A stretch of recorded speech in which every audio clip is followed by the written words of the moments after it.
Are you a working Albertan whose wages have not kept up with inflation? That would be most of us. Exactly. That's why everyone should be paying attention to what happens in this building over the next few days. Danielle Smith says she's going to use legislation to end the teachers' strike. But here's the thing. The Supreme Court of Canada has ruled that both strikes and collective bargaining are constitutionally protected rights.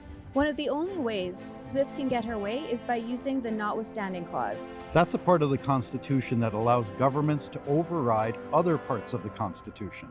Like the freedom of speech and the freedom of association.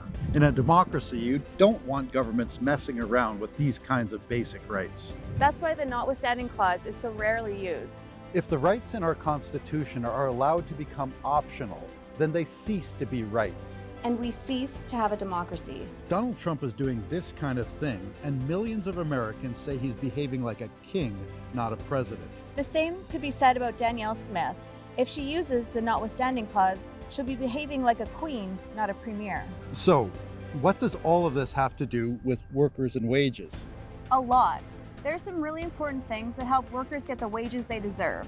Like a decent minimum wage that sets a floor for wages. And unions, which give workers a say in how they get treated at work. Unionized workers get paid more. We have better benefits and pensions. We have better protection from bad bosses. And by setting a higher standard, we pull everyone up. But if the government can simply hit the notwithstanding button every time workers go on strike, the power of unions will be weakened. And that hurts everyone, not just workers and unions. Think of it this way.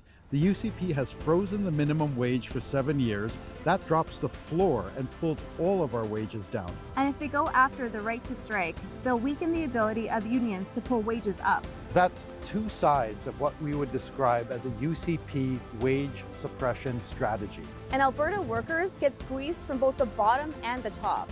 We used to have the highest hourly wages in the country. Now we've fallen behind Quebec and BC. We used to have the fastest wage growth in the country. Now we have the slowest. So if it feels like you're falling behind, you're not imagining things.